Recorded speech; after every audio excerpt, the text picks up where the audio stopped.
Very good afternoon friends. વાત એક દાંતની live સિરીઝમાં સિટી ડેન્ટલ હોસ્પિટલથી હું ડૉક્ટર નૈનેશ્વરી બારાણા તમારા બધાનું ખૂબ સ્વાગત કરું છું. હોપ તમે બધા મજામાં હશો. એવરી સેટરડે 3:30 વાગે આપણે મળીએ જ છીએ, હવે તમને ખ્યાલ હશે. અને આજે આપણી સાથે ફ્રેન્ડ્સ છે ડૉક્ટર રાહુલ પાનેલિયા, જેઓ MDS ઇન ઓર્થોડોન્ટિક્સ છે, એટલે કે વાંકાચૂકા દાંતના સ્પેશિયાલિસ્ટ છે. તો સર, તમારું પણ સ્વાગત છે વાત એક દાંતની લાઈવ સિરીઝમાં. ફ્રેન્ડ્સ, મેં જેમ કહ્યું કે ડૉક્ટર રાહુલ વાંકાચૂકા દાંતના સ્પેશિયાલિસ્ટ છે, તો આજે ચોક્કસ આપણે સર પાસેથી તે વિશે જ વાત કરવાના છીએ. અને આજનો આપણો ટોપિક છે તે ખૂબ યુનિક છે કે વાંકાચૂકા દાંતની સારવાર તાર બાંધીને કરી શકાય, એ તો આપણને બધાને ખબર છે. પણ ટ્રીટમેન્ટ જ્યારે પૂરી થઈ જાય છે ત્યારબાદ આપણે શું ધ્યાન રાખવાનું હોય છે, શું સાવધાની રાખવાની હોય છે, કે શું કાળજી રાખવાની હોય છે, તેની વિશે સર આજે આપણી સાથે વાત કરવાના છે. તો સૌથી પહેલાં આપણે સર પાસેથી જાણીશું કે સરના જે રૂટીન પેશન્ટ છે એ તો સરને એવરી મંથ મળે જ છે, જ્યારે આવે ત્યારે તેમની સિટિંગ હોય ત્યારે. પણ જે લોકોની ટ્રીટમેન્ટ વાંકાચૂકા દાંતની કમ્પ્લીટ થઈ ગઈ છે તે લોકોએ શું ધ્યાન રાખવાનું હોય છે, સર તેના વિશે જણાવો. ઓકે, વાંકાચૂકા દાંતની જે ટ્રીટમેન્ટ છે, એકચ્યુઅલી આપણે પહેલાં વાત કરી પણ લાસ્ટ ફેસબુક સેશન ઉપર કે એમાં તમારે દર મહિને એક વાર આવવાનું હોય છે. ટોટલ દોઢથી 2 વર્ષની ટ્રીટમેન્ટ ચાલે છે. અને એમાં તમારે જે દાંત વાંકાચૂકા હોય કે આડાવડા હોય અથવા તો સ્પેસ હોય, એ દાંતની એ બંધ થઈ શકે છે દર મહિને આવીને.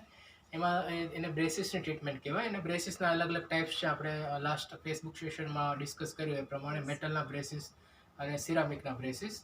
આ ટ્રીટમેન્ટથી આપણે એ ફાયદો થઈ શકે કે કોઈ લોકોને સ્માઇલ ઇમ્પ્રૂવ કરવી હોય, કોઈ લોકોને દાંત બારે હોય, ક્રાઉડિંગ હોય, તે ઘણા બધા ચેન્જીસ આવી શકે છે. ફેસબુકમાં આપણે ઓલરેડી પ્રીવિયસ લાઈવ પણ છે. યસ. અને જે લોકોને અમુક લોકોને બ્રેસિસ ના કરાવવા હોય તો એના માટે ક્લિયર અલાઇનરની ટ્રીટમેન્ટ પણ છે. તો એનાથી પણ આપણે દાંતની જે બ્રેસિસ વગરની ટ્રીટમેન્ટ કહેવાય એ કમ્પ્લીટ થઈ શકે, વાંકાચૂકા દાંતની સારવાર થઈ શકે.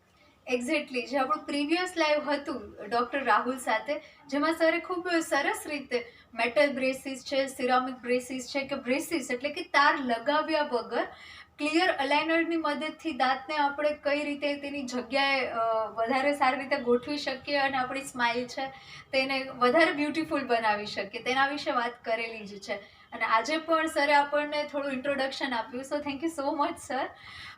અને મેઇન જે આપણો ક્વેશ્ચન છે કે જે લોકોની ટ્રીટમેન્ટ કમ્પ્લીટ થઈ ગઈ છે તે લોકોને સર શું ધ્યાન રાખવાનું હોય છે. ઓકે, જે લોકોની ટ્રીટમેન્ટ કમ્પ્લીટ થઈ ગઈ છે એના માટે આપણે કહીએ. ફોર એક્ઝામ્પલ, બ્રેસિસની જે ટ્રીટમેન્ટ છે 2 ફેઝમાં હોય છે. એક તો એક્ટિવ ફેઝમાં જેમાં બ્રેસિસની ટ્રીટમેન્ટ થાય છે, અને બીજા ફેઝમાં છે રિટેન્શનનો ફેઝ હોય છે, જેમાં તમને રિટેનર્સ આપવાના હોય છે. ક્લિયર અલાઇનર જેવા જ રિટેનર્સ હોય છે, એ તમારે પહેરવાના હોય છે. અને આ જે છે, અમુક લોકોને નાઇટ વેર કરવું પડે છે, અમુક લોકોને ફૂલ ડે પહેરવું પડે છે. ડિપેન્ડિંગ ઓફ ધ કેસ હોય છે. આ રિટેનર્સ પહેરવાના હોય છે.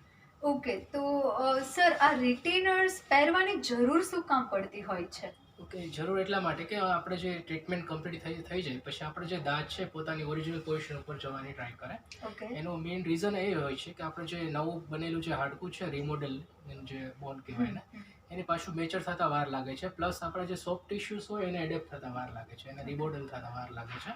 એના હિસાબે જે આપણા ફાઇબર્સ હોય, ગમ્સના અને પીડીએલના ફાઇબર્સ કહેવાય, ટીથના ફાઇબર્સ કહેવાય, એ ઇલાસ્ટિક રિકોઇલ ઉત્પન્ન કરે અને દાંત પાછા પોતાની જગ્યાએ જવાની ટ્રાય કરે. પ્લસ આપણો બોનનો ગ્રોથ હોય છે. આપણો બોનનો ગ્રોથ છે એના હિસાબે પણ દાંત વાંકાચૂકા થઈ શકે છે. ખાસ કરીને જે લોકો બાળકો હોય એને પણ આ એક ખાસ ઇમ્પોર્ટન્ટ ફેઝ છે રિટેન્શનનું, એક આપણે કરવું પડે. એટલે સર, તમે જે રીતે અત્યારે એક્સપ્લેન કર્યું તેના પરથી હું એટલું સમજી અને તમે પણ બધા સમજી શકો કે રિટેનર્સ તેના માટે જરૂરી છે કે જો આપણે રિટેનર ના પહેરીએ તો આપણા દાંતની જેવી ટેન્ડન્સી છે કે જે વાંકાચૂકા દાંત આપણા પહેલાં હતા, જે સારવાર પછી સરસ સીધા થઈ ગયા છે, પણ રિટેનર્સ ના પહેરીએ તો તેની જગ્યાએ પાછા જવા લાગે છે અને આપણને એવું ફીલ થાય કે મારા દાંત વચ્ચે ગેપ થઈ રહ્યો છે, કે જૂની જગ્યાએ દાંત પાછો જવા લાગ્યો છે. તો તેના માટે રિટેનર્સ પહેરવું ખૂબ જરૂરી છે.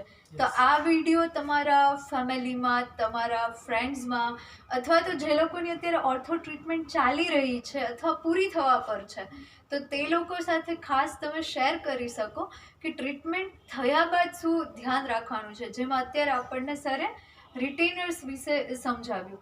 તો સર હમણાં તમે કહ્યું હતું કે બોન છે તે આપણું રિમોડલ થતું હોય, કે આપણું જે હાડકું છે તેને પાકું બનવામાં 1 વર્ષ જેટલો સમય લાગતો હોય છે અને તે વધ્યા પણ કરતું હોય છે. યસ. તો તેને લઈ અને જે ઘણા બાળકો હોય કે જેની આ ઓર્થો ટ્રીટમેન્ટ છે એ અર્લી એજમાં સ્ટાર્ટ થઈ હોય, 12 વર્ષે, 13 વર્ષે, 14 વર્ષે, અને પૂરી પણ જલ્દી થઈ ગઈ હોય, તો તેમનો તો ગ્રોથ હજી થવાનો બાકી હોય, તો તેને ફરક પડી શકે?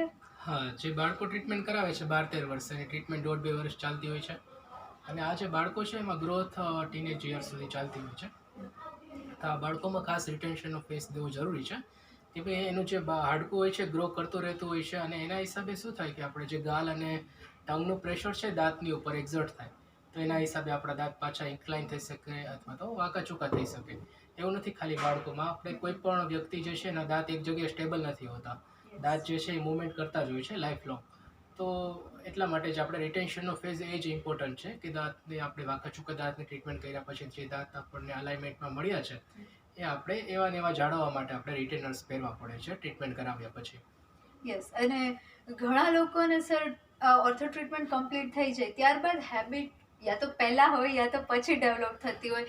નેઇલ બાઇટિંગની છે, ટંગ થ્રસ્ટિંગની હેબિટ છે, મોઢામાં વારે વારે પેન નાખવાની ઘણાને હેબિટ હોય, તો તેનાથી ટૂથ મુવમેન્ટમાં કોઈ ફેરફાર આવી શકે? હા, આપણે ટ્રીટમેન્ટ કમ્પ્લીટ થઈ શકે પછી જો કોઈ હેબિટ ડેવલપ થાય, ફોર એક્ઝામ્પલ કોઈ સ્ટ્રેસના હિસાબે કોઈ સ્ટુડન્ટ્સ પાછું નેલ બેટ કરવા માંડે અથવા તો પેન રાખવા માંડે, તો દાંત પાછા બહાર નીકળી શકે, પાછા આપણે પ્રોક્લાઇન થઈ શકે. તો એ બધું આપણે અવોઇડ કરવું જોઈએ. પેશન્ટને આપણે સમજાવવું પડે કે બ્રેસિસ ટ્રીટમેન્ટ કર્યા પછી આ બધી હેબિટ્સ છે તમે અવોઇડ કરજો એટલે દાંતનું અલાઇનમેન્ટ છે એનું એ જળવાઈ રહે, પ્લસ રિટેનર્સ પહેરો એટલે દાંત એવા ને એવા રહે. યસ. સરે અત્યારે આપણને ખૂબ સરસ રીતે મહત્વ સમજાવ્યું કે ટ્રીટમેન્ટ કમ્પ્લીટ થાય તે પછી રિટેનર્સ પહેરવા શા માટે જરૂરી છે, કોણે કોણે પહેરવા જોઈએ.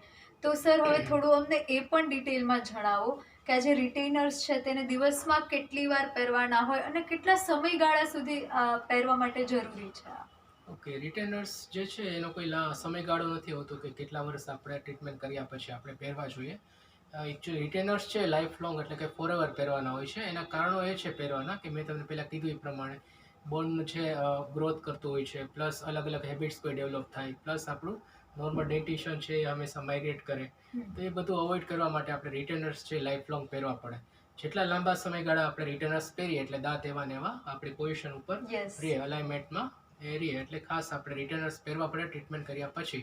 અને જો આપણે રિટેનર્સ ના પહેરીએ અથવા તો કોઈ પણ કારણોસર 1-2 વર્ષ પછી જો આપણે મુકાઈ જાય ટ્રીટમેન્ટ રિટેનર્સ પહેરવાનું, તો દાંત પાછા આપણા વાંકા ચૂકા થઈ શકે. અને એના માટે આપણે તમારે ટ્રીટમેન્ટ કર્યા પછી દર 6 મહિને અને વર્ષે ઓર્થોડોન્ટિસ્ટની વિઝિટ લેવી જોઈએ. કે એનું કારણ એ છે કે તમે ફોર એક્ઝામ્પલ 1 વર્ષ રિટેનર પહેર્યું અને પછી ના પહેરી શકો અને ઓર્થોડોન્ટિસ્ટ પાસે તમે જાઓ અને કંઈ ટૂથ મૂવમેન્ટ ડિટેક્ટ થાય, તો તમારી જે ટૂથની મૂવમેન્ટ છે પાછું ઓર્થોડોન્ટિસ્ટ અલાઇન કરી શકે, કોઈ એવા અપ્લાયન્સ આપીને, હોલિસ રિટેનર્સ અથવા બીજી કોઈ ટ્રીટમેન્ટ કરીને પાછું અલાઇનમેન્ટ તમારું લઈ આવી શકે. એક્ઝેક્ટલી. તો ફ્રેન્ડ્સ, સર અત્યારે આપણી સાથે ખૂબ સરસ બે ઇમ્પોર્ટન્ટ ટિપ્સ શેર કરી. ફર્સ્ટ કે આપણે રિટેનર્સ પહેરવાના જ છે, એટલે જે ટૂથ મુવમેન્ટ્સ આપણને મળ્યા છે, જે ટ્રીટમેન્ટ પછી રિઝલ્ટ આપણને મળ્યું છે અને ડૉક્ટરે જે આપણી બ્યુટીફુલ સ્માઇલ ક્રિએટ કરી છે તે આપણે લાઈફ લોંગ મેન્ટેન કરી શકીએ, તો થોડી તો આપણે એની કેર લેવી જ પડે રિટેનર્સ પહેરીને. Yes. અને જે બીજી વાત સરે કીધી કે એવરી 6 મંથ આપણે ઓર્થોડોન્ટિસ્ટની મુલાકાત લેવી જોઈએ. એટલે જો આપણે વાત કરી હતી કે આપણે કોઈ હેબિટ ડેવલપ થઈ છે કે માઇનોર ટૂથ મુવમેન્ટ્સ છે, તો અર્લી સ્ટેજમાં જ તેને ડૉક્ટર ડિટેક્ટ કરી શકે, આપણી હેબિટને સ્ટોપ કરી શકે, યા તો કંઈ કરેક્શનની જરૂર છે તો તે આપણે વહેલી તકે જ કરાવી શકીએ. બરાબર ને?